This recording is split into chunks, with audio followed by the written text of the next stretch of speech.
Awesome. So we'll get started. Thank you all for joining us for day two of the Queen's Entrepreneurs Competition.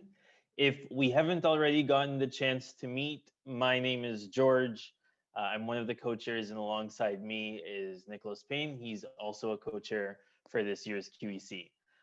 Nick and I have been involved in the QEC for a few years now, and we're really excited to open up this virtual event also today to a live stream on YouTube for the very first time. So for anyone who will be pitching today, feel free to share the event as well with those who are close to you. For anyone new to the QEC, we're a team of undergraduate students from Queen's University, and this year makes our 33rd year of QEC. We're one of the largest and longest running undergraduate startup competitions around the globe. And yesterday was our first day, today's our second day. I hope everyone who's been out to both days that you enjoyed the events, whether that be Kevin Mako, Kosi Stobbs, Michael Selchi, or pitching your teams to the judges.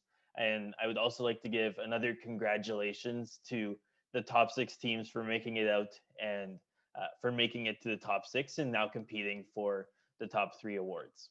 I'll pass it off to Nick to talk a little bit more about today and the awards we're competing for.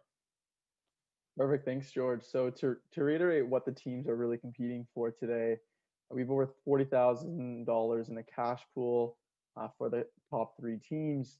That does include the Innovation Award and over $40,000 in monetary prizes. Through this journey, regardless really of the result, many teams have also left, the competition with meaningful connections, whether that be with the judges that provided them with insights, expertise, and questions, or the speakers that really helped them out in providing their life lessons and tips on how to grow their startups. So really making the most of it yesterday. I think a lot of teams came out of it with maybe new mentors and maybe new opportunities to receive external funding outside the QEC, which is really amazing.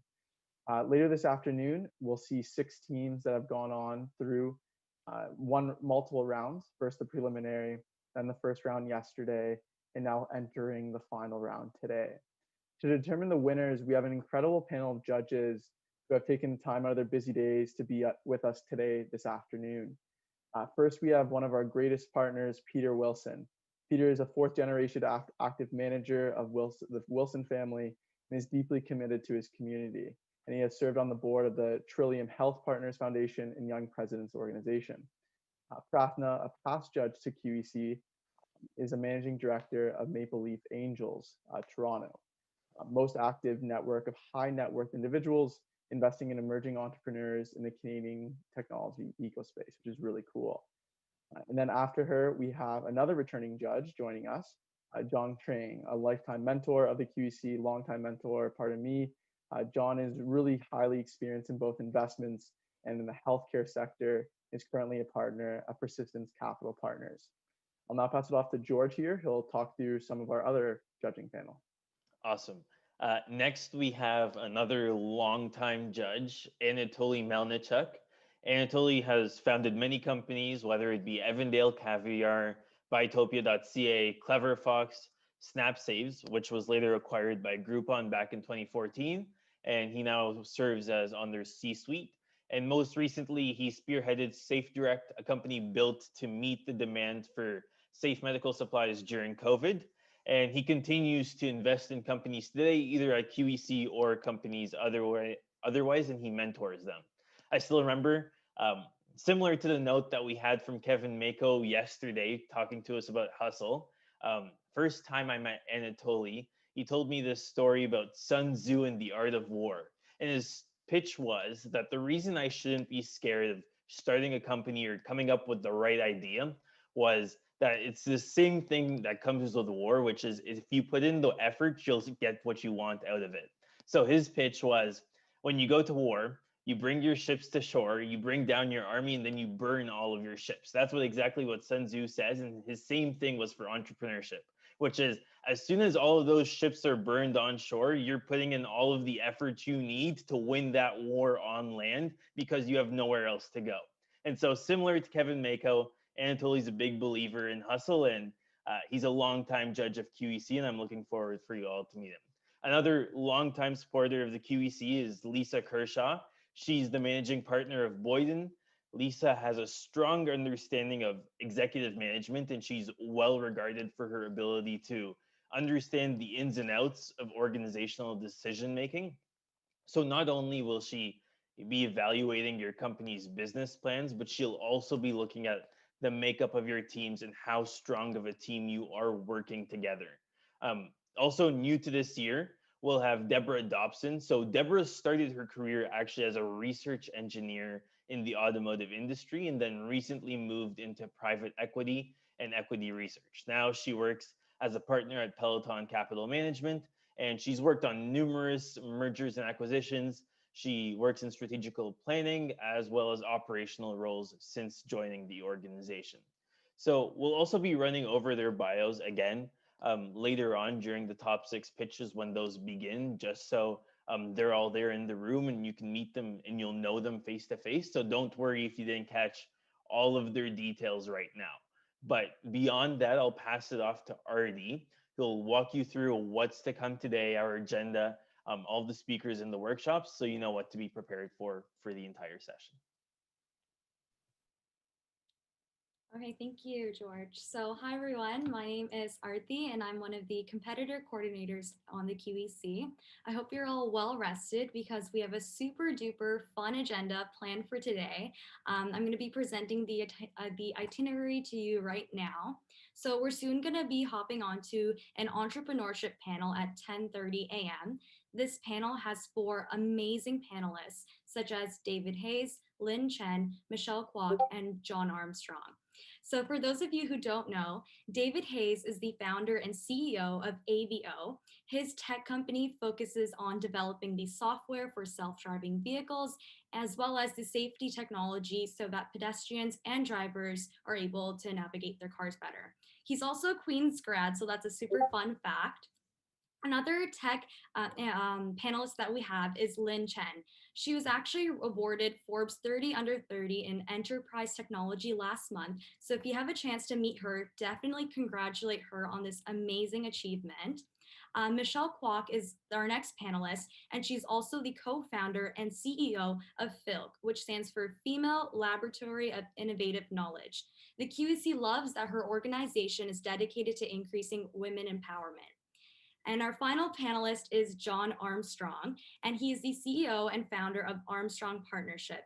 His company is all about digital and social media strategic planning. And fun fact, he's also a Queen's grad. After our entrepreneurship panel, we're going to be having a guest speaker named Travis Rosbach. He is the co-founder of Hydro Flask, where he himself invented the stainless steel water bottle. If you'd like to hear more about his entrepreneurship story, he is speaking right before we have our lunch break. So after everyone is done eating a nice nourishing meal, we're going to have our top six pitches at 1 p.m. Congratulations again to all the teams who qualified. You all earned it. We know you worked really hard for this opportunity. And please note that the top six pitches are available for anyone in the public to come and watch. So please invite your friends and family and anyone you'd like to see watch your pitch. Our judges for the top six pitches are Anatoly Malinchuk, Peter Wilson, Pratna Ramesh, Deborah Dobson, John Trang, and Lisa Kershaw. Nick and George did a great job at introducing their backgrounds and experiences, so it's going to be very exciting. Preceding the top six pitches, we can finally listen in on this amazing workshop by Interfix Design at 4:30 p.m. This is going to teach us more about user experience and user interface design. So if you have a website and you want to learn more ways to improve it, please come out to this workshop. It's going to be a lot of fun. After that, we can break for another meal. I was going to say we're going to have dinner, but I realized some of you might be living in different time zones. So whatever time of day it might be for you, you can have lunch, dinner, or breakfast. But after our meal, we're going to be going into another amazing guest speaker session with Stephanie Ciccarelli, who is the co-founder of voices.com. So her company is all about connecting businesses and brands with voice actors from around the world. So get super excited for her. We can hear more about her story and how she built this global company. Fun fact, many of Stephanie's Partners have included Bell, Shopify, and Microsoft, who have used voices.com. So it's super duper impressive. At 7 p.m., we're going to be having our final ceremony to announce the winners of the competition. I know everyone is super excited to see who wins the final prizes. So whether you make top 6 or not, I strongly encourage every team to come out to this ceremony, as there's still an opportunity for any team in the top 15 to win the Innovation Award. Next, we're at 8 p.m. Our party is going to begin. We are going to be having the best social in the world planned for the top 15 and our entire exec team.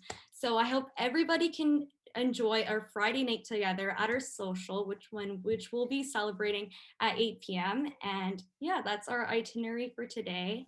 If you have any questions, please drop it in the chat below or in the Q&A, and we can answer it before our entrepreneurship panel begins. I realize we have about 15 minutes until this panel begins. So if you want, you can also head out and make a coffee or something for the next 15 minutes before we begin the next portion of our day. Just something to note for everyone that's in the room.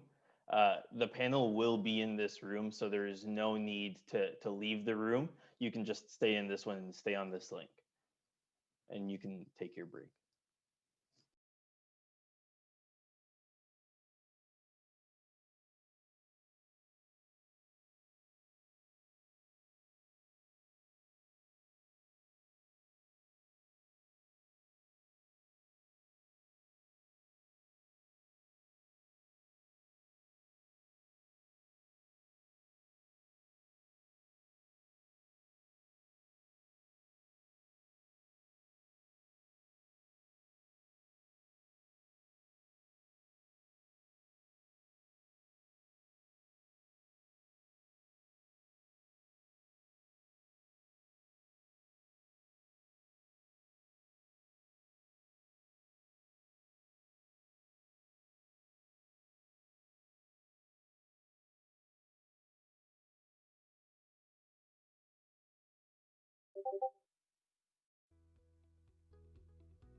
Recording in progress.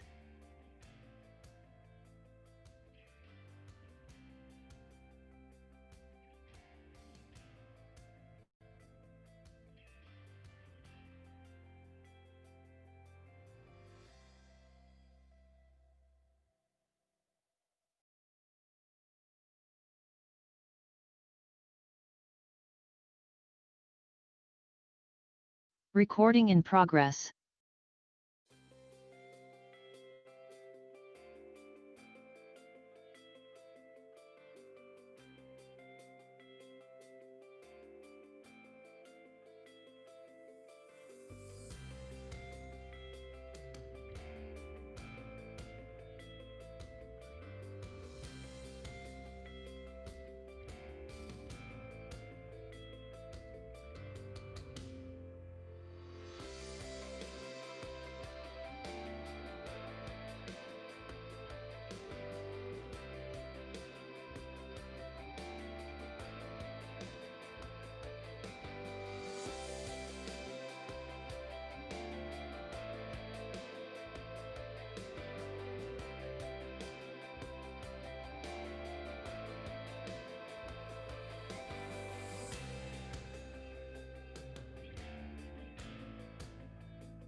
Welcome everyone to our first exciting event for QEC's Day 2.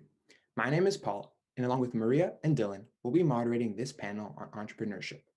Today, we're joined by 4 very special guests, John, Lynn, David, and Michelle, to speak about their experiences with adaptability, perseverance, and overcoming the challenges of entrepreneurship. First off, I'll welcome John Armstrong, who's the founder and chief executive officer of the Armstrong Partnership, which is a digital marketing agency specializing in web development, visual advertisement, and customer lifecycle management. The Armstrong Partnership has worked with clients such as Post Serial, MasterCard, 3M, RBC, and many more. Next, we have Lynn Chen, who's the co-founder and chief operating officer of LayerCI, which is a remote software development and collaboration platform, allowing clients to deploy web applications rapidly and efficiently. LayerCI has raised over $1 million, while Lynn and her co-founder have been named to the Forbes 30 Under 30 list this year for enterprise software. Next, I'll welcome David Hayes, who's the founder and chief executive officer of Avio Inc., an autonomous vehicle software company. Avio's Foresight software connects autonomous vehicles to vulnerable pedestrians and protects against potential accidents caused by sensor blind spots, increasing the overall safety and security of the roads.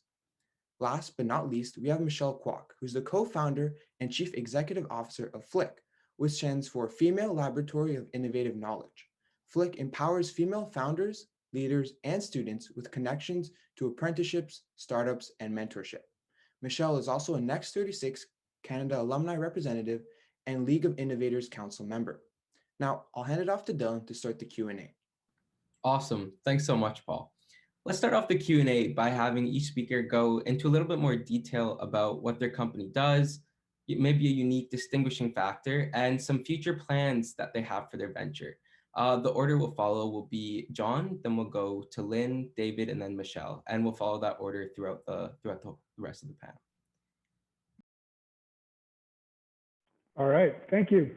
I assume I can begin now.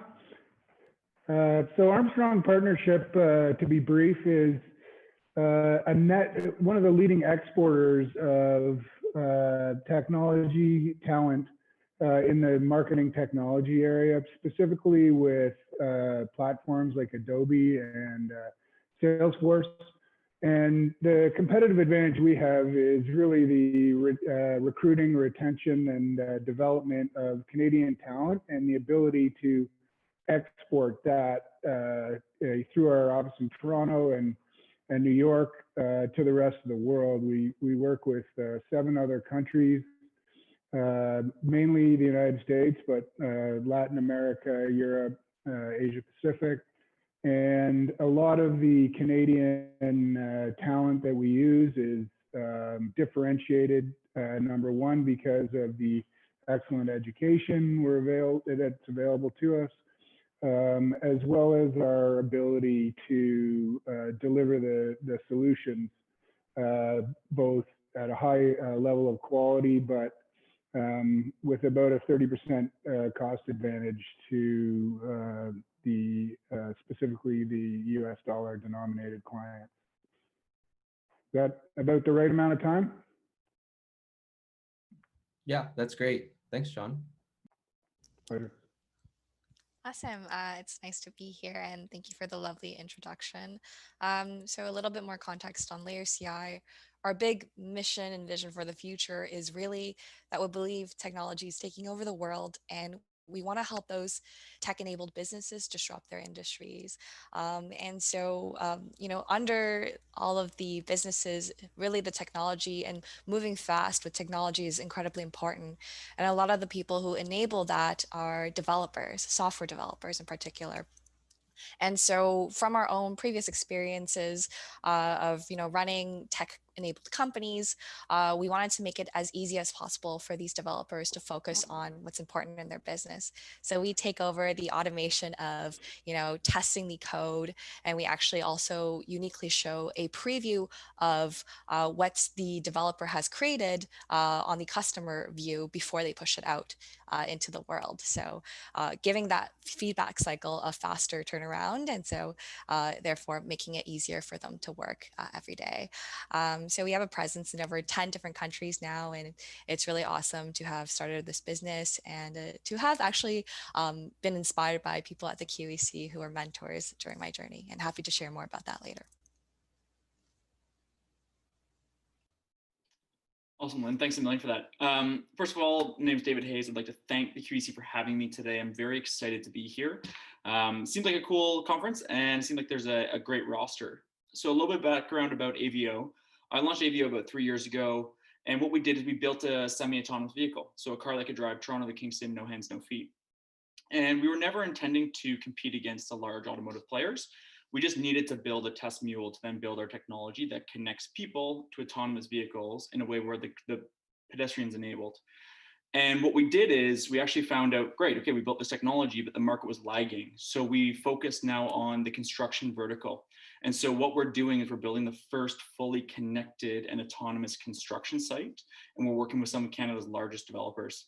So the goal here is first to use the data as a platform so that the companies can improve operations, efficiencies, and site safety, because all of our IP can uncover a wealth of data on each job site.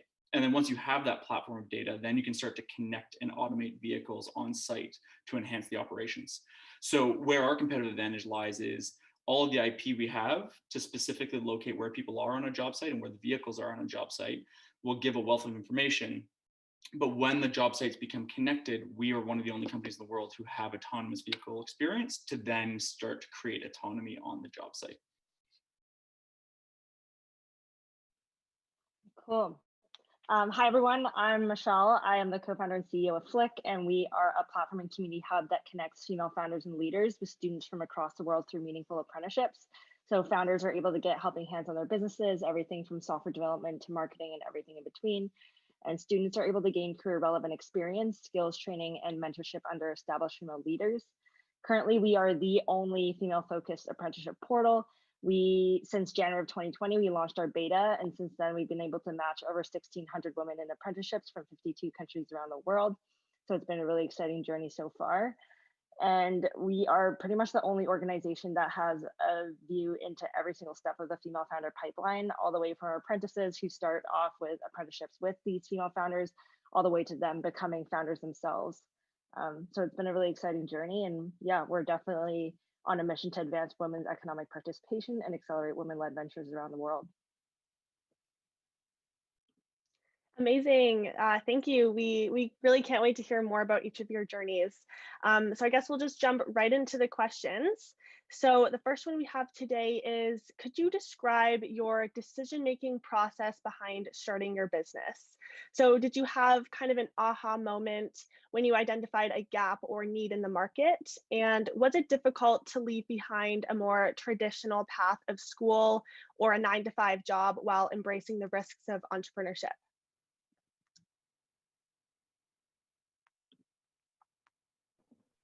Do you want me to start again, or is that? Yes, I think we'll continue the same order throughout the panel. So go ahead, John. Okay, great. Well, in 1996, so 3 years after I graduated from Queens, I was working in the marketing industry, and at that time there was a significant shift away from television advertising towards other aspects of communication. So digital hadn't quite, that's, I'm pretty old, I guess. Digital hadn't quite really ramped up the way it was, but they were moving into more in-store promotional marketing, a lot more data-driven communications. And we were at a point where we launched the company into those faster growing segments of the market, and where we're able to take dollars away from all the traditional advertising spend. And then we were able to provide incremental return on investment that allowed the rationale for spending to increase in those areas. And we're able to do that from probably about 96 to about 99 or 2000. And that was really the time when the market was under major shifts. Does that answer the question? Yes, thank you so much. All right. Go ahead, Lynn. Well, thanks, Maria.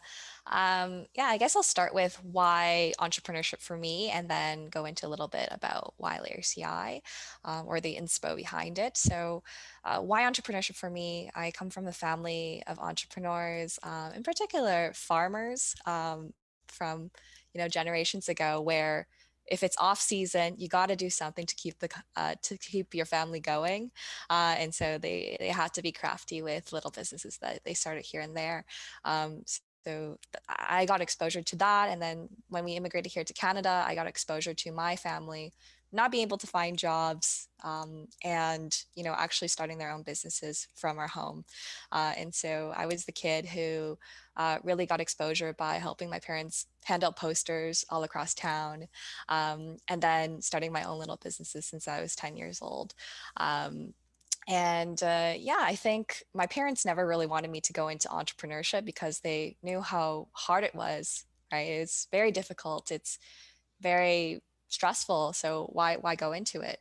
But I realized, when I did try to go the corporate route, that it just really wasn't for me, because I wanted to do everything and I wanted to do things in a different way.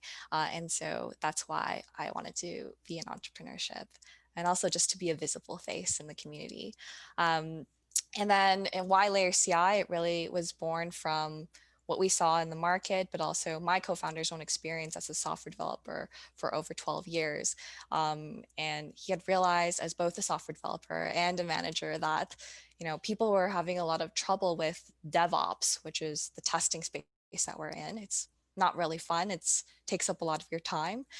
So, you could either hire lots of people to try and solve it, or spend a lot of your time on it, or go back to building your own product and let a platform figure itself out. So that's the pain that we saw in the market, from our own experiences, and from the pain we saw in the market. Awesome, Lynn. It's a fantastic story. Thanks. So from my side of things, I come from a very unconventional path. And what I mean by that is I did a sport while I was in high school and university. I went to Queen's as well, did mechanical engineering. However, I quit university 2 years in. I dropped out for 2 years to be on the world tour for windsurfing. So I was on the world tour for a total of 8 years. And what that taught me was how to build an international training team with a large budget, with coaching, et cetera, et cetera. So then when I came back to engineering, I said, okay, well, this is great. I want to get into engineering. So then I went actually and graduated and got into technology. So I was in career for about 5 years working for larger companies. And then I decided that I saw the shift in the market for automotive. So one of the largest shifts that we'll probably experience in our lifetimes is cars going from manual driving to autonomous vehicles. And when I saw that shift, there's always going to be opportunity. So what I did is I actually went back to school to retool my skills. I learned how to, computer software, program a car from start to finish. So you actually learn how to program a car for all the sensors, the software, all the packages. At the end of the program, you could actually have a car drive itself around a track in California, which is pretty cool. And then I launched the company because I knew that we had to get into the industry as soon as possible to take advantage of the shift. And then we were going to figure out our market value when we were in the industry. So we started determining from the experience I had from that education and from where I saw the market opportunities that we started to connect people and vehicles to enhance safety, because that's the largest barrier of entry for autonomous vehicles is potential collisions with people, with trucks, you name it. And then from there, we always saw that the public infrastructure was going to take a long time to adopt autonomous vehicles. And then we allowed the construction angle. And so I'd say the big thing for me was my theory on starting a company was, okay, I've had enough experience that I understand how companies work for a couple of years earlier in career. I can always go back to a job, right? Jobs are always waiting for you. If you're hungry, if you're motivated, you can always get a job. That's never a problem. So for me, it was the perfect opportunity. I didn't have a wife, I didn't have a kid. So I was totally free in terms of time commitments. So I could put 20 hours a day into my venture. And obviously it's cooled down a bit since then. It's not 20 hours a day, but that was the real opportunity I saw, was I could take a selfish moment in my life and really focus on what I needed to do to launch this company. And to be honest, if it went belly up, I could go back to a job. So that was my theory, at least a little bit more pro risk, I'd say. That's cool, because I feel like I had the very same mentality as you, actually. Yeah, so I had also an unconventional path. I went to school for medical sciences. I actually went to school at Western, and I think I'm the only Western person here. But my parents had always wanted me to be a doctor, so I early on decided on going through medical sciences or health sciences at McMaster, and I chose Western eventually. And I went to school there, and within the first year, I felt super narrowed in my academics. I don't know if any of you know, but when you're in sciences, you're pretty much just in sciences, and I wasn't used to that. Being in high school, I did a bunch of different other academic activities. I was like varsity basketball captain, varsity volleyball captain, but when you're in medical sciences, that's all you do. And I felt so narrowed, so I started looking out for other things to do, and I didn't even realize these were entrepreneurial activities. I got to start a student ambassador program with an alcohol company called Hey All, and then I thought that was super fun, and then so I got referred to work with Bumble, and I helped them with a lot of marketing strategy, and I thought that was super fun, and then I started getting money from all these different corporate companies to build events around social entrepreneurship and mental health and Gen Z strategy. And I thought that was really fun. And so I was in my third year of medical science, and I was like, I don't know if I want to do this for the rest of my life. I'd rather do things that I think are fun. So I actually applied to Next 36 in my third year of university. And when I got in, I went to academic counseling, and I was like, I'm going to graduate university a year early. I don't think I want to come back to school next year. And so I switched my degree from a Bachelor of Medical Science to a Bachelor of Science, major in medical science, and I to graduate a year early. And then I texted my parents, and I was like, I'm not going back to school next year.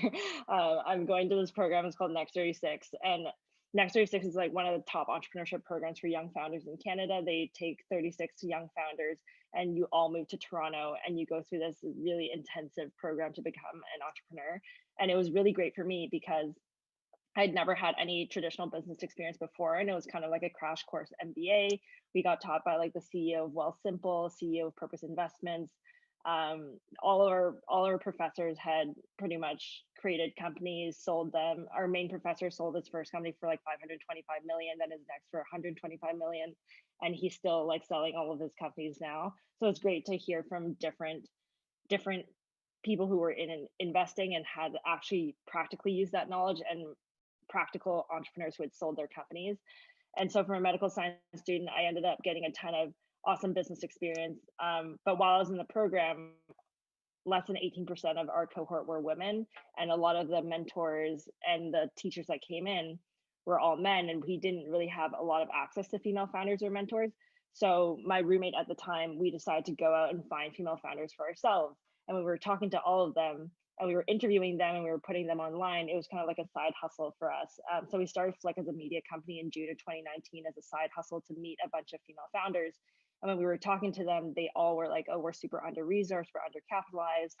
And a lot of the students who were watching our interviews were like, oh, this is so cool. I've never met women in tech or women in AI, or I didn't know that you could be a female founder. And so it was kind of an accident. We were like, why don't we just bridge the gap and connect these two people together? And I was thinking back on my own experiences as a student, and how if I didn't go out and reach out to all these startups or that alcohol company, I would have never gotten the experiences I did in school, and realized that I shouldn't even be in medical sciences and that I should get out. So I realized the power of apprenticeship, and I also, as a female founder, knew what it was like to be under-resourced and undercapitalized. So being on the brink of both, I think we really found this niche where we had to bridge this gap between female founders and students who are looking to potentially be female founders or kind of get their foot in the door in different industries and couldn't. And so now we're this platform that connects female founders and students from around the world. Awesome. I think it's really cool how unique all your different journeys were. So thanks so much for sharing. We'll jump into the next question. So given the amount of time that you need to dedicate to starting up a new business, how did you manage your work-life balance and self-care? I guess for a lot of young entrepreneurs here, what made balancing these most difficult as well? All right. Well, yeah, much like some of the other panelists, I found in my 20s, when I did have the opportunity to work the the 20-hour days when I didn't have children and I didn't have any other real major commitments was the time that you need. Like I needed probably 3 years of that type of work to not only get the business off the ground from a revenue standpoint, but then move into the sort of recruiting, developing, and retaining of employees that I could actually delegate to in the future. And it's that point of delegation is really where you actually can get back some quality of life. But in order to do that, especially in a new venture, that is you're setting the values, you're generating the revenue, you are overseeing the finances, you're doing HR, you could be the janitor. There's a number of different hats you have to wear until you have generated enough revenue that you can afford to recruit, retain, and develop others to do that. And there's flexible models you can use as well, but to really build an enterprise from the ground up, found it had to be done himself. In order to manage sort of from a self-care perspective, me personally, I found that I had to make time every day for exercise, and whether it's early in the morning, lunch, after work, whatever, that was sort of my daily clear the head time. And I actually did a lot of really good thinking during that time. So that was pretty important to me. And then spending time with friends. I think it's easy to get disconnected and just get tunnel vision and just go for years. But you really, I really had to make take one day a week and get out and see people and communicate and deal with something other than your day-to-day work. So that's my advice on that front.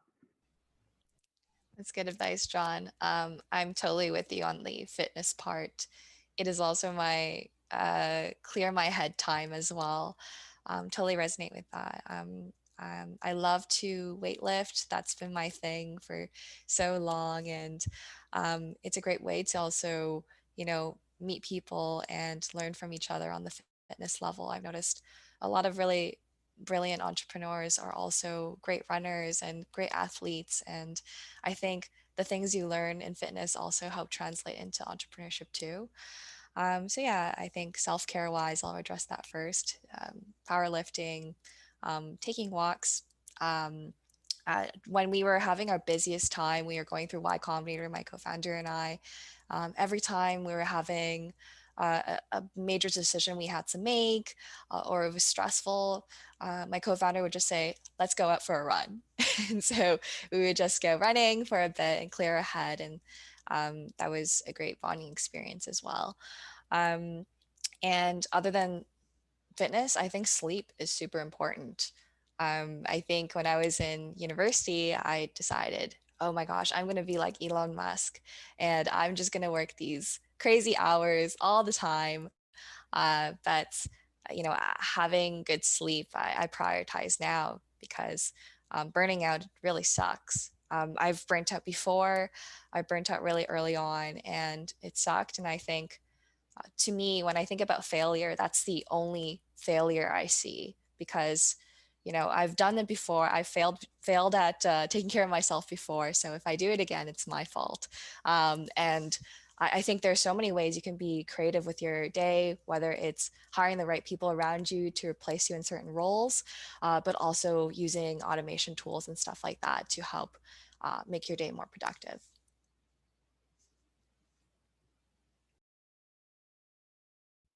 Was muted. So I said, Lynn, you've got a great idea about taking ownership. For anybody who's listening right now, a great book to read if you want to get into entrepreneurship or you want to just take more ownership in general, it's called Extreme Ownership by Jocko Wilkins. It's a really good book, basically saying, point the finger at yourself if anything goes wrong first, right? That's a really good mentality to have. But it's really cool. So I think, to what John and Lynn said, exercise for me helps, but I really want to stress that find your own vent, right? Some people it's cooking, just the process of chopping vegetables can be very therapeutic. It can be anything. It can be reading, meditating, walking. It can be anything you want, as long as it recharges your batteries.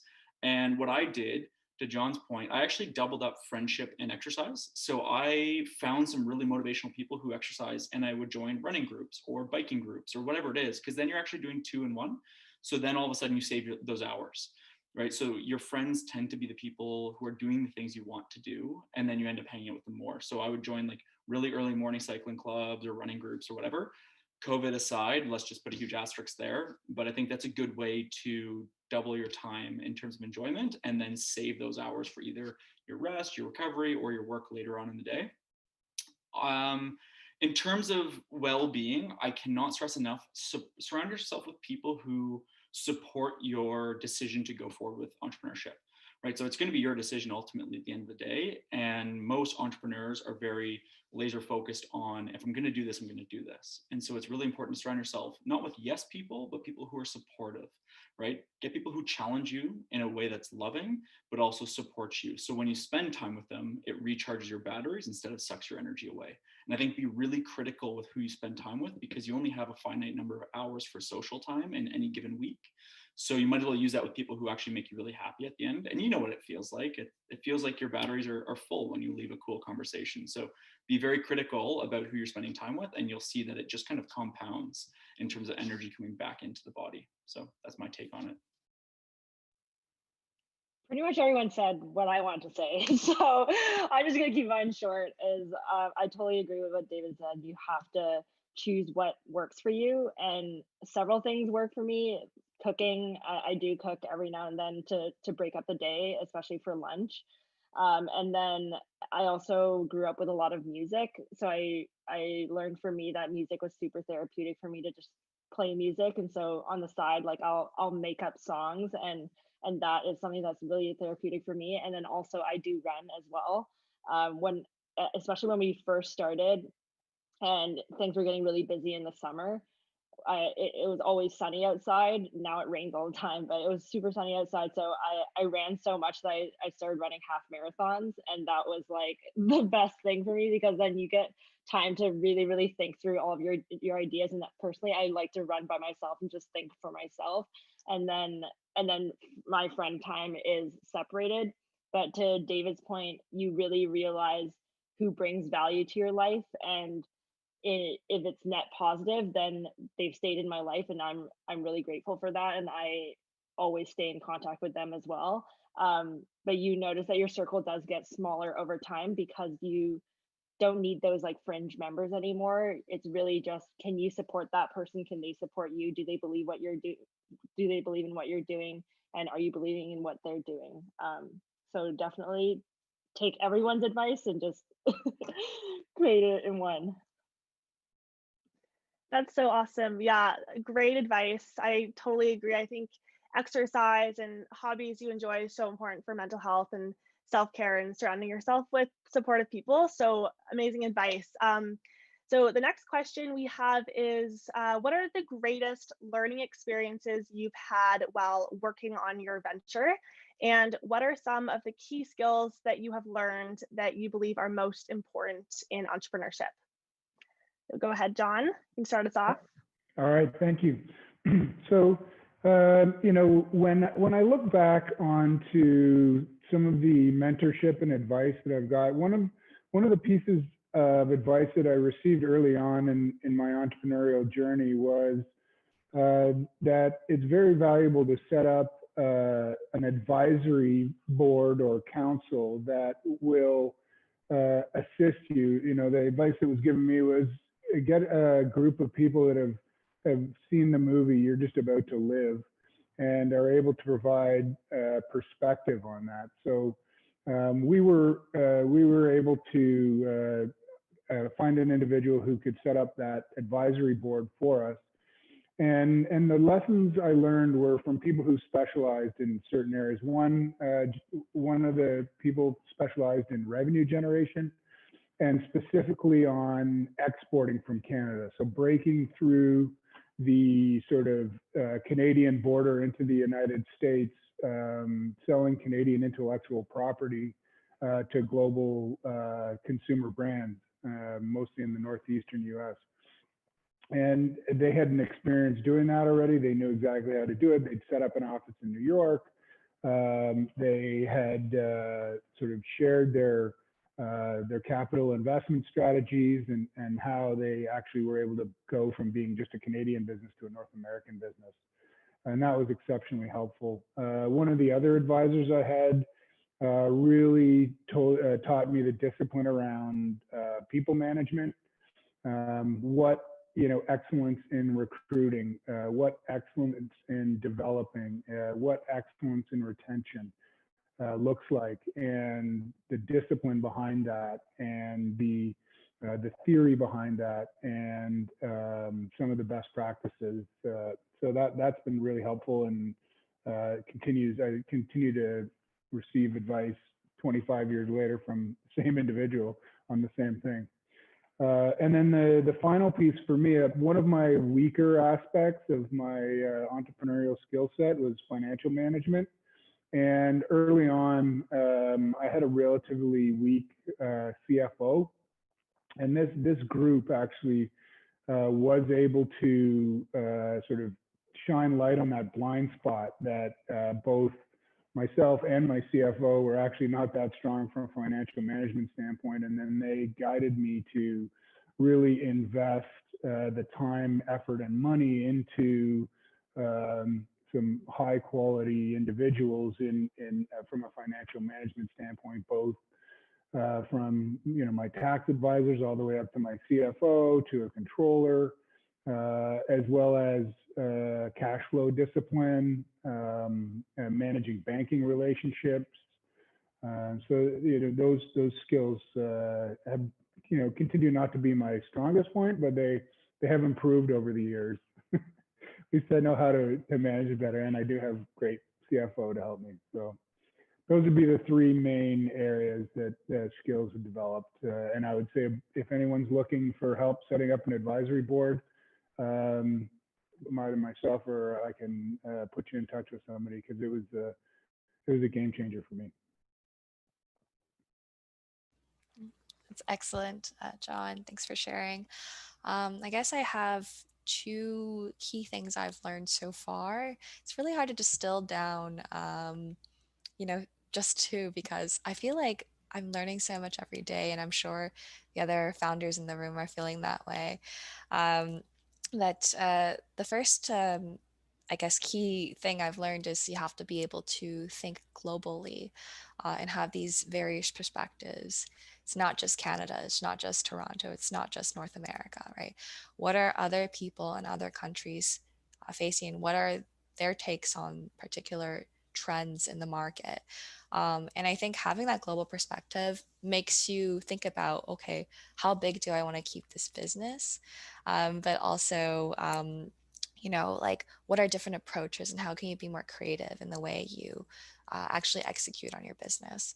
So I think that was a key skill. And how do you learn that? I think, COVID aside, through traveling, but if not, going to international conferences virtually, or, doing some pen pal exchange, I think learning from others is always important on that front. The other thing I've learned is to not give up immediately. I think there are many times when I've noticed myself wanting to give up, and then the next hurdle that I went through became the breakthrough. And so knowing when to throw in the towel, but also knowing when to persevere. And I think, like, entrepreneurship is all about that perseverance. You're doing what other people don't want to do, and that's why there's a business, right? So thinking about it that way, you actually, when you don't give up, you actually are creating another opportunity for yourself, but also others. So those are my two key learnings so far. What about yourself, David? It's fantastic. I would say resilience is key. So I pride myself on being able to take a lot of punches and be able to get up. I'm one of the kind of guys who believes that every day is a new opportunity. Sounds cliche, sounds tacky, whatever you want to call it. But yesterday could be a horrible day, and then you wake up today and we have a great panel discussion today, and there's new opportunities to make progress each and every day. So I think having that mindset of no matter how hard you can hit me, I'm going to get up and I'm going to push hard the next day. Right. I think that's critical. And that's where you can lean on your support, right? So whether it's family, friends, advisory boards, you name it, that's where they can teach you those lessons to get you past that hurdle. And then the other thing really is I consider my process, because again, you've caught me early in the entrepreneurial journey. I'd say I look at it as a learning lesson, right? So every year I do an exercise where I have it on a blank piece of white paper or whiteboard. It's January 2021 with an arrow into a blank box, and then January 2022. And in that blank box, I just talk about the skill sets I want to learn. And I can guarantee you that if you do that, by the end of the year, you have probably accomplished those skill sets through going through the journey of running a company. It definitely puts you through the paces and you learn a ton. So just having the idea that you don't have to be perfect today, but you need to be better tomorrow. And that exercise really helps you show that. It's like, okay, I might not be the world's best person at IP litigation in a courtroom, and that's why you hire lawyers, but I'm going to learn through that process so that next year I'm much better. Or I need to look at another piece of the tech in a different angle. So that idea of continuously evolving is going to complement really well with being extremely resilient. And it's a very, very potent formula. Yeah, definitely echoing what everyone else said. My key learning that would be different also is that when you're starting to build a team as a startup, I would say try to start building your team with the network that you currently have, with people that you've already worked with and you've worked well with. A lot of what we realize at the beginning, because obviously when you're a startup, you don't have a ton of money to give out. And so either people are working for equity, some people are volunteering for you. So you want to know that they are in it for the right reasons, that they are going to do their work and they're going to do their work well. They really, really believe in your mission and your vision. And it's hard to do that when you're sourcing people from overseas. I know a lot of people will immediately be like, oh, I'll just hire someone on freelancer. I think that was something that we learned really, really early on. It's really, really difficult. Some people do it well, but it's really, really difficult to find someone who totally believes in your mission and your vision, is willing to work those extra hours for you to make your product perfect, to make your vision come to life. Unless you've worked with them in the past, you totally know what they believe in, why they believe in it. So at the get-go, when you're starting to build your team, a lot of people ask me this. We looked back at the people that we work with in school and projects, in other extracurricular projects, and even like looking a few years back to see who have I worked well with, what do they believe in, do they have complementary skills to me, and do they really, really truly believe in this mission and vision, and do their values align with mine? And that's a great way to build your starting team. Awesome. Thanks, Michelle. And thanks, everyone. I think there is quite a bit of great advice and value in that. So appreciate you sharing. So the next question, we're going to switch the order up. So we're going to go reverse. Michelle is going to go first. But we had to ask the COVID question. So have there been any major setbacks for you in running your business during the pandemic? And I guess in addition, can you touch on any other sort of failures or moments of self-doubt that you've experienced and what lessons you've been able to take away from them? Yeah, sure. That's an that's an interesting question, and interesting to start with me first, because I always say this, and we're really lucky to be a virtual and remote platform. So actually, when COVID hit, I think it boosted our growth. Whereas I know a lot of other companies had issues with that, but because we're virtual and remote, when we were first starting Flick, all of the apprenticeships were supposed to be virtual and remote, and I don't think that as many companies were so receptive to virtual and remote work. Everybody was like, oh, is it okay if people come into office? But that takes up so much time and transportation. And then there's the distance issue. What if somebody is from a couple cities away, but they still want to work with your company and they still want to learn from you? And so I think when COVID hit, everybody became immediately more receptive to virtual and remote work. They're interested in our virtual and remote apprenticeships. And suddenly we had venture-backed startups in San Francisco connecting with apprentices in Sri Lanka. And that was like a normal thing that happened all the time. And then suddenly we had people in Africa applying to our platform. And now our some of our top countries come from Africa. So it was a really interesting shift, I think, from when we started in January and saying, how are we going to convince people that virtual and remote apprenticeships are going to be useful and are going to work? And then everyone suddenly, the future of work completely changed. So I think that was really interesting to us. And yeah, your second question about the self-doubt or feelings of discouragement, for sure, I think we, at the very, very beginning of when we first started, like I said, when we were in Next 36, a lot of our experiences, we didn't know if we fit in. A lot of the time, less than 18% of our cohort, like I said, were women. And a lot of the time we didn't talk like everybody else in our cohort. We didn't think like a lot of other people in our cohort. Actually, at the end of the cohort, we had some of the guys come up to us and be like, oh, we thought you guys were just social butterflies and didn't take things really seriously just because of like how you talk and how you act. And I was like, wait, that's so weird. And that's kind of what we felt like. We didn't know we fit in the entire time. So we did have that imposter syndrome of, are we qualified to be here? Are we qualified to be starting a company? Are we too young to start a company? And I think over time, a lot of those barriers, as we crossed them, we realized that's so dumb that we thought that. You're never too young to start anything. In fact, now I tell students you should be starting because that's the best time to start. You've basically a safety net to start. Like you start a company, and if it fails and you've learned so much from it, like we've all said, we've learned so much from being an entrepreneur. This is the best academic experience of my life so far, being like thrown through the ringer every single day. And when you're a student, if you feel you've learned all this stuff, but you just go back to school, it's totally fine. So for sure, I think you'll always go through self-doubt of, am I meant to be here? Should I be starting this company? Is there someone better to be starting this company? But if you are the one who's passionate about this, you have gone through these struggles, you and your co-founder have complementary skill sets, you've worked really well together, then you are the perfect founders for this. You found founder market fit. So I think every single day you're going to have that imposter syndrome or self-doubt, but it's up to you to put the accountability to yourself to say, hey, keep on going, keep smashing these barriers, and you'll get over it. Yeah, definitely agree. 100%. Let's be honest, everyone. COVID threw us lemons. And like I say, internally, we're making lemonade, and we're going to make the best lemonade possible, right? I mean, that's really what happened this year for everyone in the world. And, you know, as long as you're lucky to stay healthy and happy, I think you just have to look at it of, you got to make it work. And if you look at it from this perspective, it gave you a completely unique opportunity, because when you're building a tech company, everything is urgent, everything needs to be rolled out quickly, and you're constantly pushing for deadlines that are realistically unattainable, but you still make it work somehow.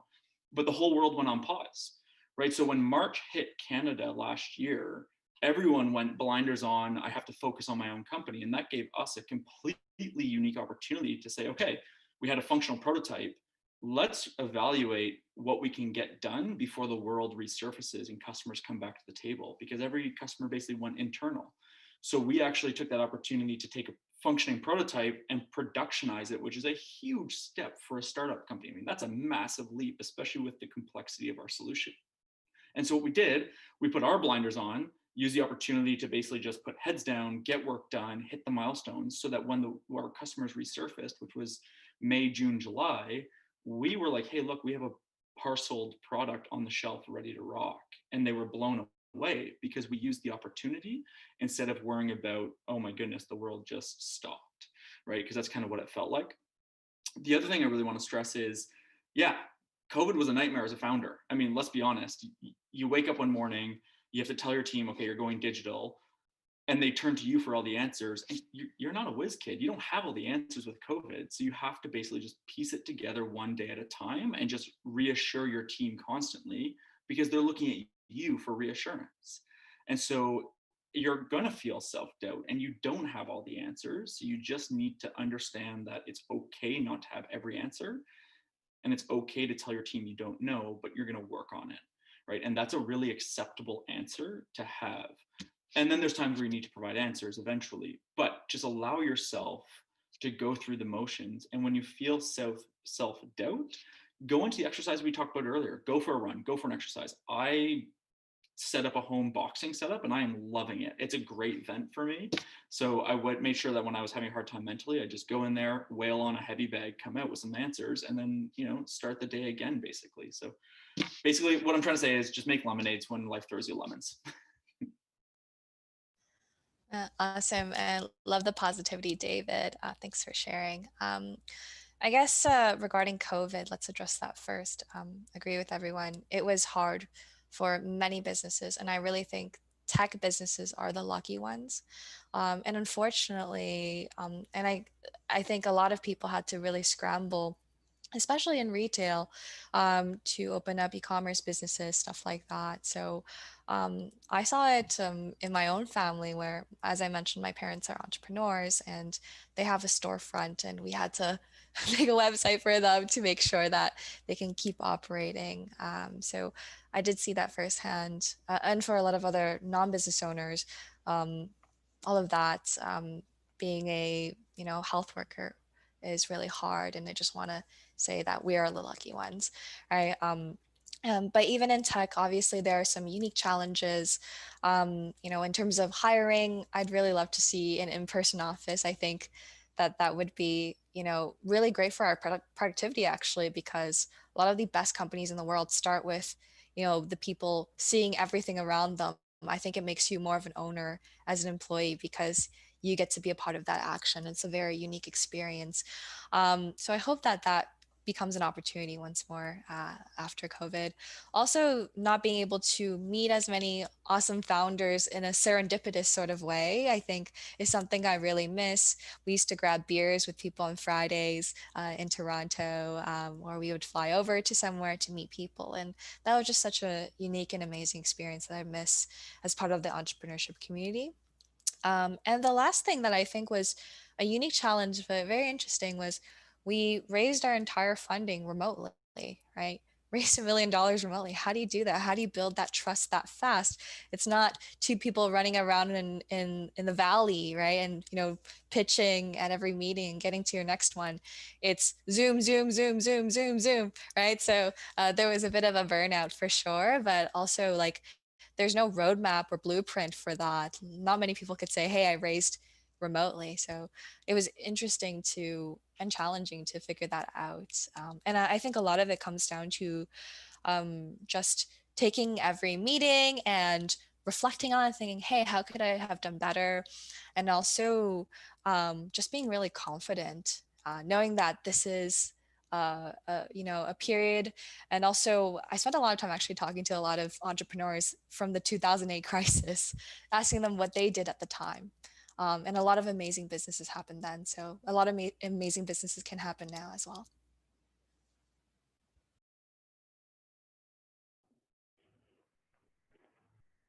All right, thank you. Very interesting. Yeah, raising money during this time must have been challenging for sure. So someone who's through 08 and COVID, COVID was way worse than 08, I can tell you that. So we're about 50 people, and number one, we had to get everybody remote, both in the US and Canada. And that was a bit of a technical challenge, but not really anything too difficult. But we honestly thought that our revenue was going to decrease to such an amount that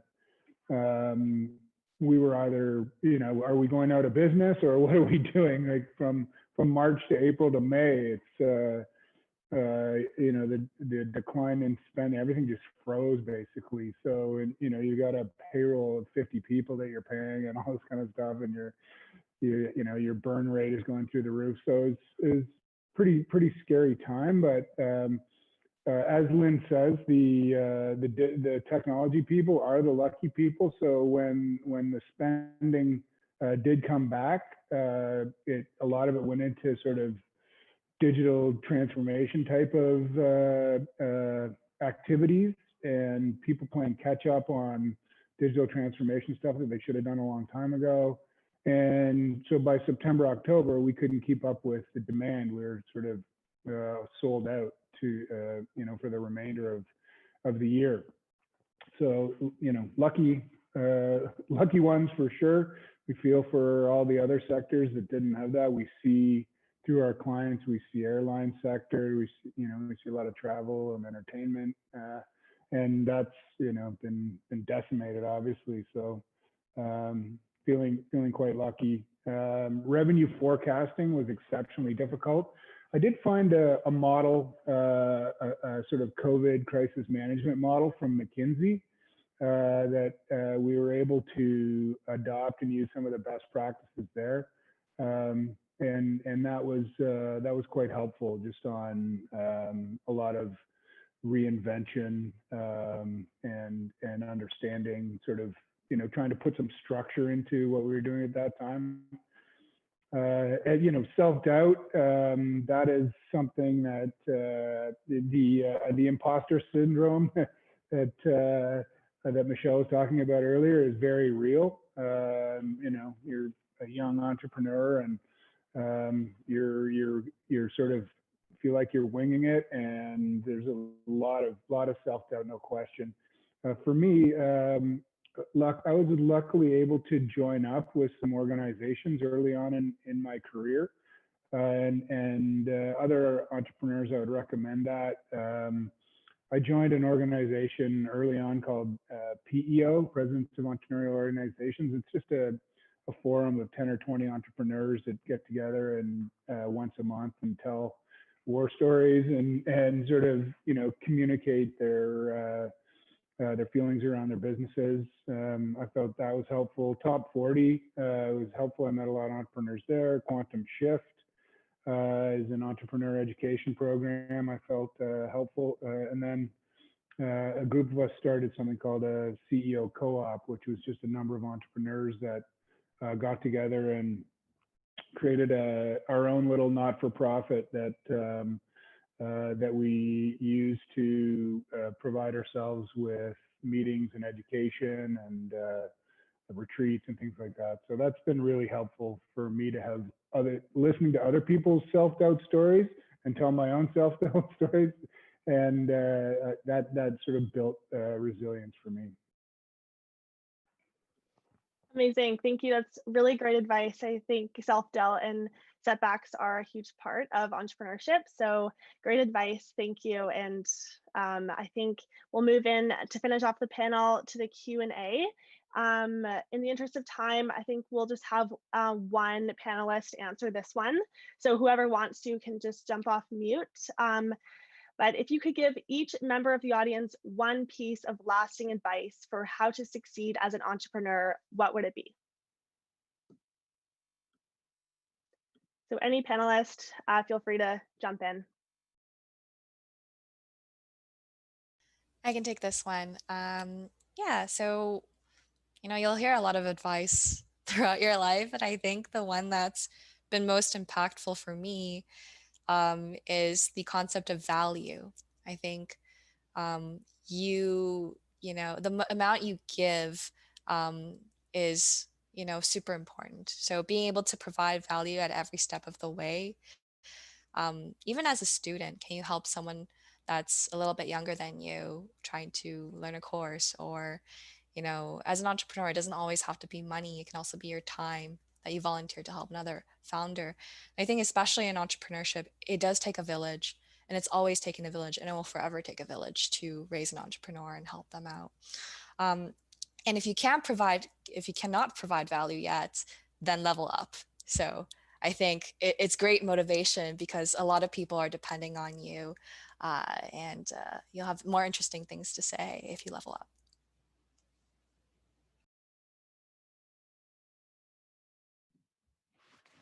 So a very special thank you to John, Lynn, David, and Michelle for taking the time out of their busy schedules to speak with us today. The QEC and all of our audience and competitors really appreciate the insights you're able to share regarding your decisions to pursue entrepreneurship, the kind of people you should surround yourself to succeed, and how to build a resilient mindset and then really translate that into your business as well. So right now, I'll pass it off to Mackenzie to introduce our next speaker. So thank you once again to all the panelists. Thanks, everyone. For all the panelists, if you'd like to maybe drop a contact information in the chat, feel free to do so. For maybe if any of the competitors have any questions afterwards, I'm sure they'd love to reach out. Thank you again.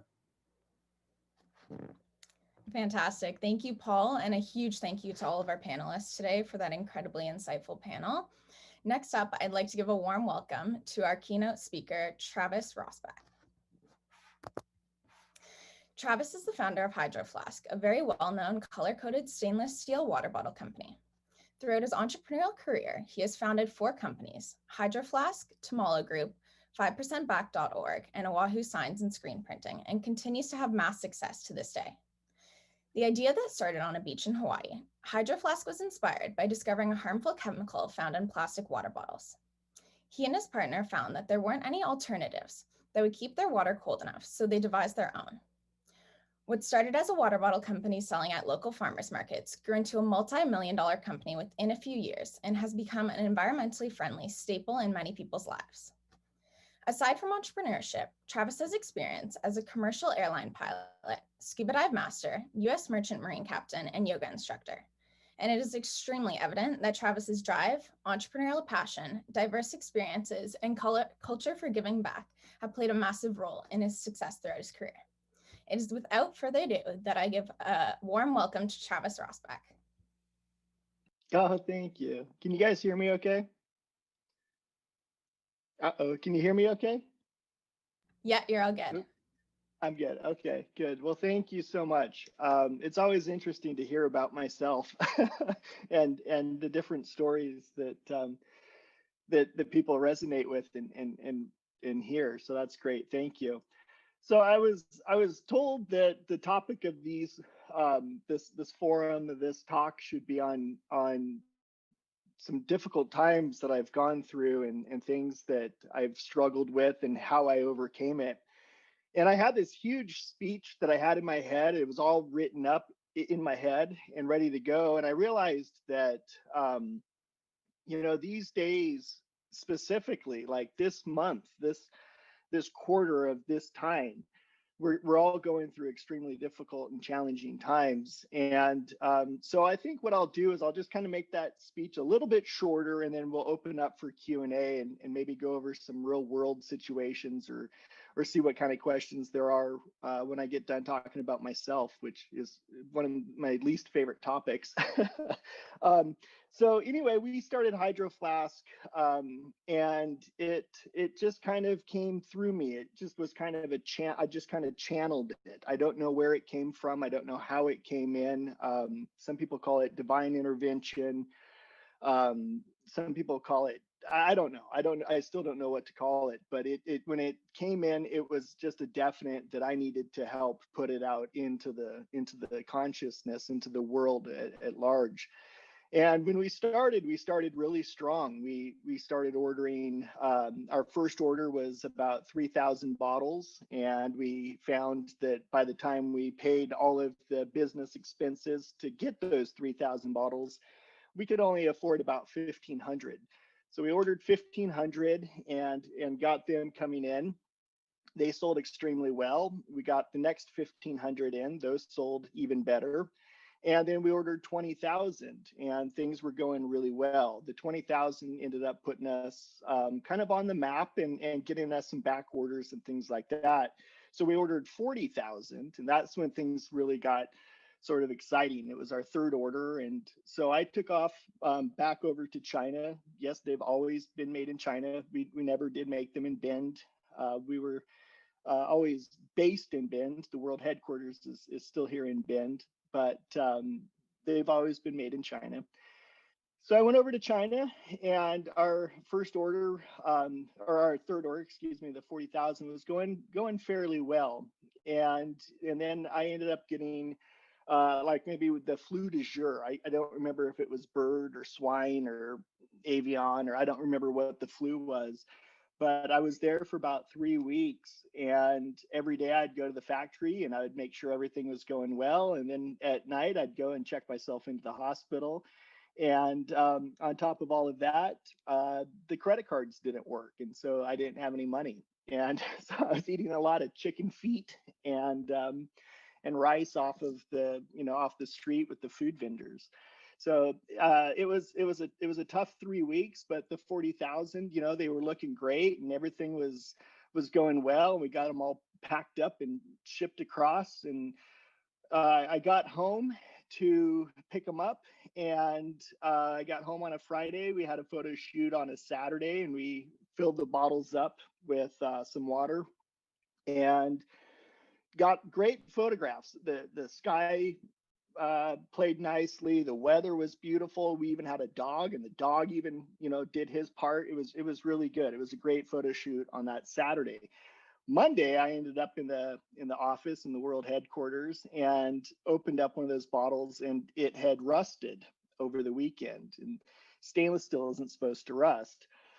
So a little bit of a freak out that Monday morning, and that afternoon we hired about 25 day laborers to come in and check these 40,000 bottles to see if they were going to be A, insulated, because some of them were not, and B, if they were going to be rusting. And the vast majority were either not insulated or rusted. We'd just taken on a 10,000 square foot lease, and for 5 years, like way more than we could afford, and things were getting really real. It was really it was a big time. So that Monday night, I was back in the air on my way back over to China, and I got there. We figured out how it happened, which machine caused this malfunction of consciousness to happen, and we got another 40,000 bottles placed, another order placed for another 40,000 replacement bottles, which was great. So get back home. Monday morning, I get called into the bank, which I knew was not a good thing, because if I had to go to the bank, it was pretty bad. That's not my department. I'm definitely not the numbers person or the HR person. Go into the bank and they tell me that we don't have any money, which was kind of ironic since I'd just been in China twice and had no money in China. So I pretty much knew that. But yeah, I found out no money, and I didn't know what that meant. I didn't know if, are you going to take our bottles from us? Are you going to close us down? How much power does a bank have? I had no idea back then. It was pretty frightening. And she said, no, we just need you to make some money and pay us back. And I said, oh, well, that's fine. I've got 40,000 bottles in the world headquarters now, and I've got 40,000 more on the water, and we should be just fine. And so she said, yeah, 30 days or whatever, and we're going to be okay here. So I left pretty optimistic and headed back to the world headquarters. And we were over on 9th and Wilson here in Bend, Oregon at that time. And I get there and all the lights were off. And I had a business partner, and she had a tendency to run away when things got tough. She would head off to Hawaii or wherever she would go, and leave me to it. And so it didn't really surprise me that she was gone, but what surprised me was that all of the people in the back were gone, and we just hired a new employee, and she was gone as well. And I remember walking into the back, and there was no music playing, there was no life, and there were just 40,000 potentially rusted bottles. And I realized that everybody was not on a walk, and they weren't going to be back, and that I was literally on my own again with 10,000 square feet of really expensive lease and all of these water bottles that may or may not be true quality. So I realized I was hungry and went up front to go get some cash from the petty cash drawer, and it was completely empty, and there was a note that said I quit. So our only employee had quit and had taken all of our money. And my the co-founder, my so-called business partner, she had left. She was headed back to Hawaii to go do something easier. And all I had was a stack of orders and a stack of rusted bottles. And then it got to be later in the day, and I got a call from customs saying that I owed money on the 40,000 bottles that were the replacement bottles. And I said, no, no, no, these are on credit. I don't have to pay for them. These are, these are free. These are on the house. And they said, nope, the vessel is at the point of demarcation. It needs to either go forward or head back to port. And you need to pay for these 40,000 bottles. So I called China and I said, hey, I think I probably said, what the fuck? Why are you charging me for these bottles? What's happening? We had an agreement. And they said, no agreement. You owe 40,000 bottles worth of money. 40,000 bottles worth of money was a lot of money, because it wasn't just the first 40, it was also the second 40. And so I now owed for I already paid for the fourth, excuse me, but now I had, or the first 40, but now I had to pay for the second 40. No employees, and I was no cash, no money in the bank, and I was still hungry. And so I thought, well, the best thing that I can do is find food, because I don't want to get hangry. And took a couple bottles down to Country Catering and asked Frank if he wanted to maybe do some bartering, some horse trading, and he said yes. And so I got lunch, and after that, things just kind of started to not get easier, but they started to kind of look up. And I realized that no matter how many people you think you have helping you, you can't rely on anybody. If it's your vision, if it's your passion, your desire, your drive to do something, whatever it is, no matter how much people say that they're going to be with you and they're going to join you and they're going to put in the hard work and effort, they very well may not. And so you need to be prepared to kind of go it alone. And no matter how much you feel like you've planned things out and you think you know what's going to happen, you don't have a bloody clue sometimes. Life just happens on its own. So I think that's where I'll kind of leave it. I'll stop with that and leave it open for any Q&A or anything like that, if there are any. Awesome. Thank you, Travis. And a huge thank you from myself and the QEC family for sharing your story and your journey of how Hydro Flask became what it is. I'd like to open up the floor to any attendees to ask any questions in the Q&A box. I will start with one from our YouTube Live. It says, Travis, I know you've had a highly successful sale in your company. Could you address your decision-making in that moment? Was it hard to let go? And how is it like post-business sale? A lot of good questions there. Yes, during the final sort of 6 months to a year, I had to be, I say I a lot because I was the only one there, but we, I don't mean it egotistically. We had to make some hard decisions. We had to bring in some big money, and to bring in big money means big contracts and big paperwork, and there's a lot of big stuff going on. And I wasn't fully comfortable with the entire vision that the new company sort of had for the company, and for my baby. And so I decided that it was time to tap out. I'd gone through some personal things. My brother had just died. I'd just gotten married to my first wife. And I was just kind of ready to let it go and be all that I knew that Hydro Flask could be, and I could just kind of sit back and watch. The exit wasn't nearly as successful as a lot of people have made it out to be. I am definitely not the one who made the $200+ million. That did not go in my pocket. I don't have a vault here that has that. Life afterwards has been interesting. It's been very, very interesting. I've studied business for this is my 30th year. I started studying when I was about 12, actually, business. Brian Tracy and a lot of other business books. Not a single one teaches what it's going to be like the day after success. And for me, the day after success took about 6 months to really fully realize that I was no longer with the company. I was no longer at the helm and no longer needing to travel the planet, living in hotel rooms to push my brand. And it's been interesting. I mean, I could go on for hours about life after Hydro Flask, but It was not as easy or as fun as I had expected it to be. A lot of people kind of came out of the woodwork. It's a lot probably like winning the lottery, and so which I've never done, but it feels like it's probably fairly similar.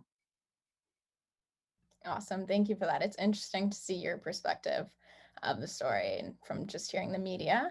I have a question from Isabel. It says, throughout your journey, how have you stayed positive through all the obstacles and challenges that you have faced? That's a really good question. I ask myself that sometimes too, because it's not always easy. We're going through hard times right now. We've gone through hard times before, and we're going to go through hard times again. I think that one way I try to keep a positive perspective is I try to look at this scenario right now. Right now, I'm in this photographic frame. Right now, what can I do? Where am I? What am I doing? And if I can rely on some of my past knowledge or my past mistakes, the wisdom, and I can use it now. If it pertains, great. If it doesn't pertain, this is brand new, this is fresh. And I think trying to keep that fresh perspective on everything I do and try to, now that I'm a little older, I realize also that there's not as many fires as I think that there might have been when I was younger.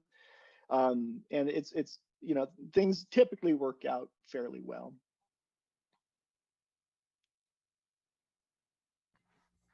Perfect. Thank you. I have another question from an anonymous attendee. It says, hi, Travis. You probably see many startups succeed and fail. Which traits are most important for a young founder to be successful? I think hunger. I think hunger is a big one. Passion is a big one. There are with the Tumalo Group, I've now helped lots and lots of companies from scratch, succeed, and some fail, and we have a pretty good track record of success. But the ones that I see succeed the most are the ones that are typically the hungriest.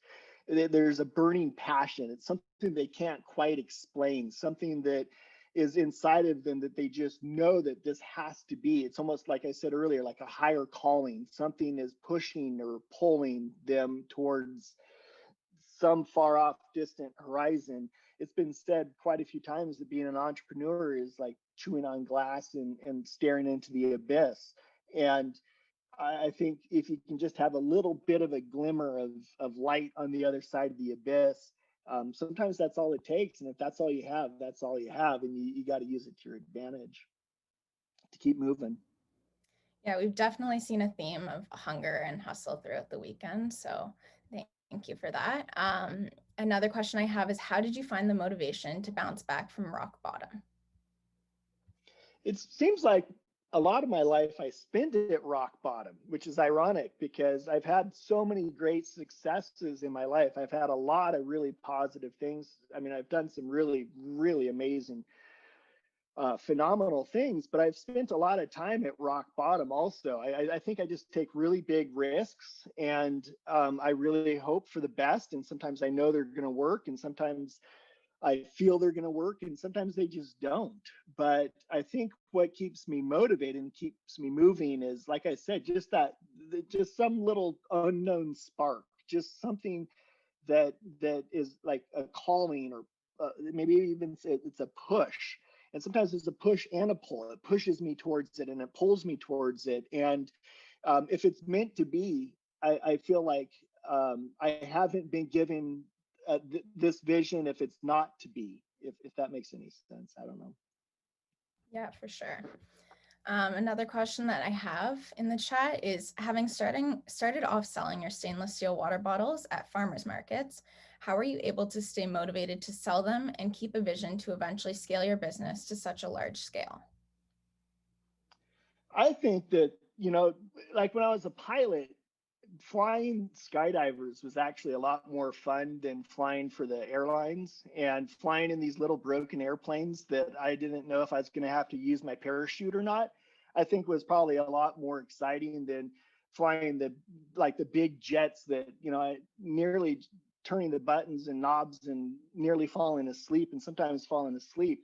I think those, for me personally, I'm more attracted to the street hustle, the guerrilla marketing. I really enjoy being on the streets of Saturday Market and throwing water bottles at people and catching money.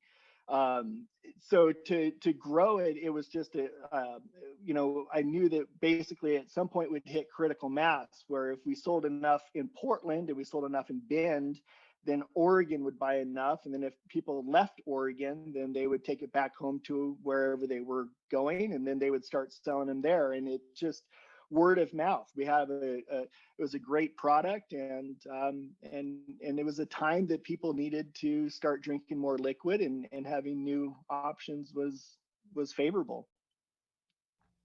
For sure. And at what point did you know that you were going to leave your career as a pilot and kind of go into the entrepreneurship pathway?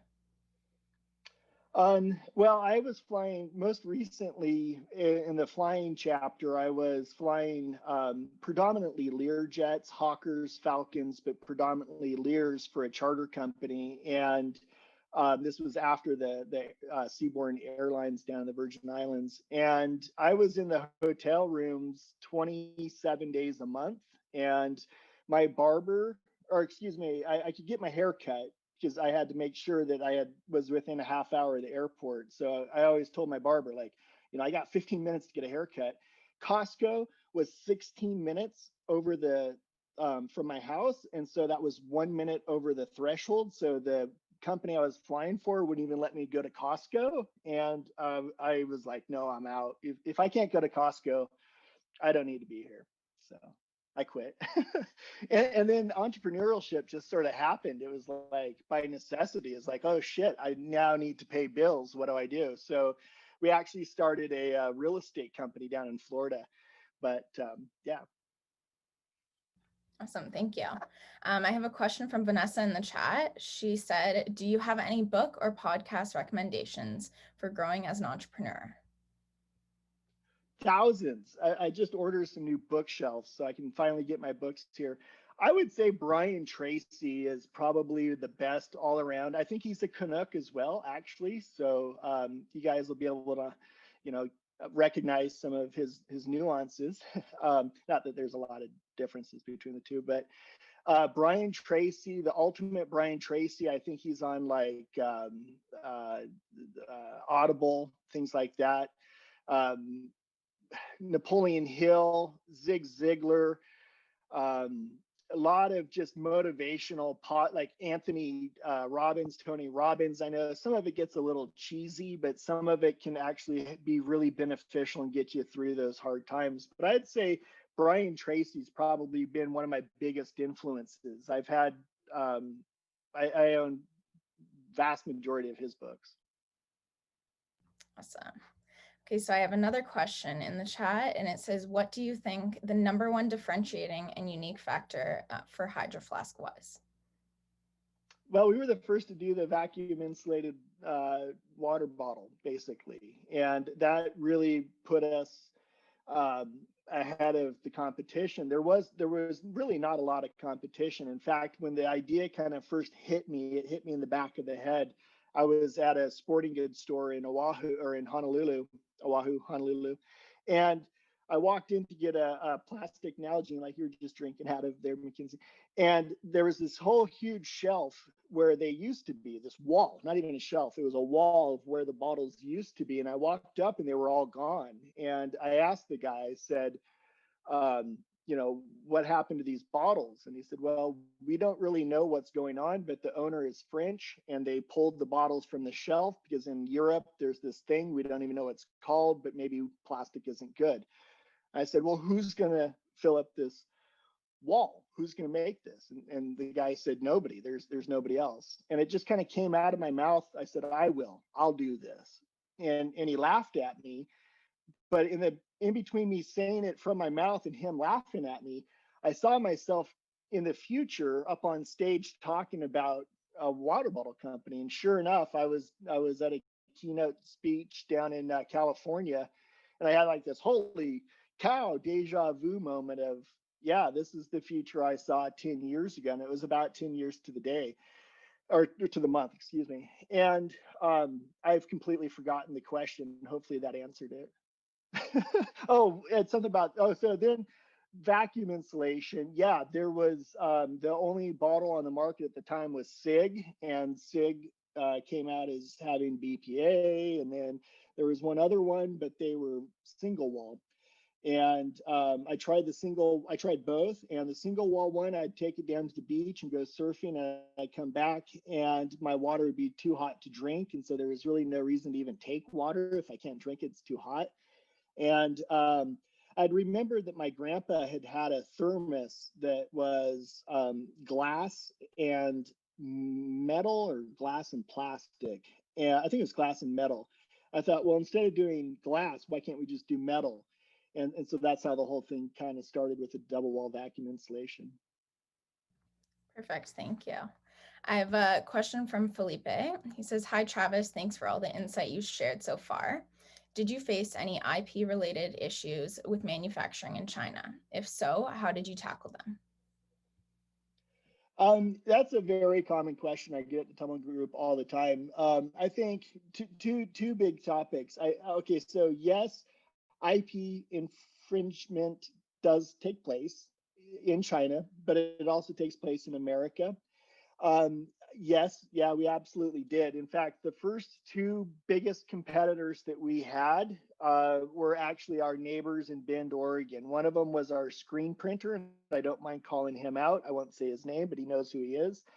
He literally took a bottle, and well, he was our screen printer, and he had our bottles, and he ended up selling our bottles, and then he ended up sending them off to China, getting them reverse engineered, and started his own brand. And so was that China's fault? No, not really. It was more the Americans' fault. And I won't say his name, but yeah, we had some IP infringements here and there. Thank you. Okay, so I have a question from Maddie from our YouTube live stream. She says, what would you change about your entrepreneurial path to where you got to today? I think my first thought was nothing, but at the same time, I think I never really did anything for money. I didn't do Hydro Flask to make money. That was never on the top of my list. I never wanted to buy, a real Lamborghini. I never really wanted that to be my driving goal of money. But I do feel that entrepreneurship is so difficult that you definitely need to make some money to at least have some checks and balances to know that you've made it.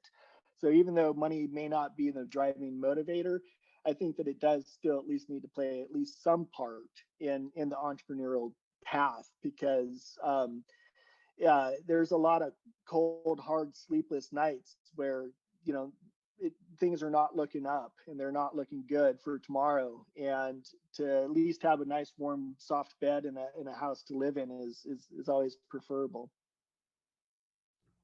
And that takes money. Just to piggyback off of that question, if you could travel back to the time where you were in that store, saying that you're going to be the ones to put the water bottles on the shelf, what would be the one lesson that you would give yourself, having gone through the whole process already? I probably would have stayed on for another 4 years and made real money. Probably, yeah. Awesome. But then again, that means that like the whole, quantum field would have had to be radically different also. So, who's to say that, this is obviously the best case scenario where we are right now. So I believe that. Perfect. Okay, so I think we have time for one more question. It says, what advice do you have for any startups who are interested in building a global perspective and tapping into international markets? I think that being an entrepreneur, that's probably maybe one of the best ways to look at it is, if your product is something that's truly good enough for you and then your family and your friends, then hopefully it is, a global product. And I think that now is a very good time for us. I think now is a really good time in history for us to start international commerce and working with other countries. I think we need to not be afraid of our neighbors. We need to not be afraid of the unknown.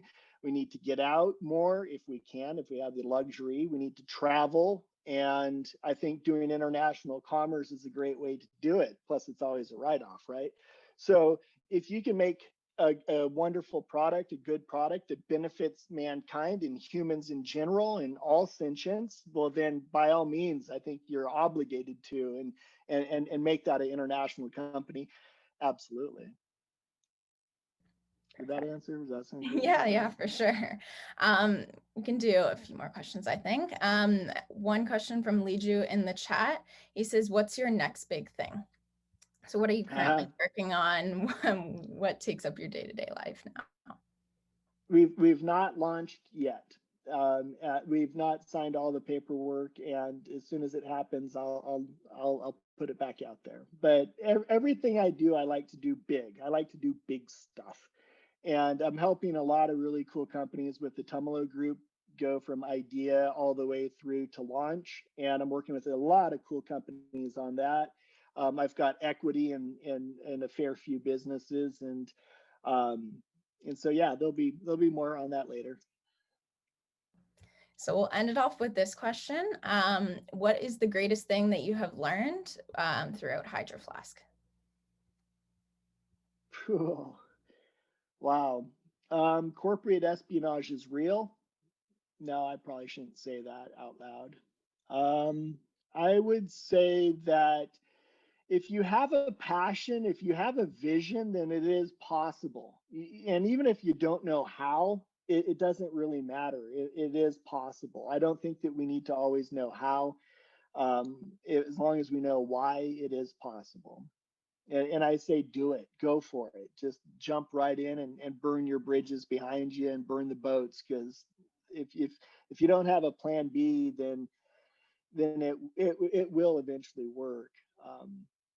For the most part, yeah. That's awesome. Well, thank you again from myself and the QEC team. We really appreciate you coming out and taking the time to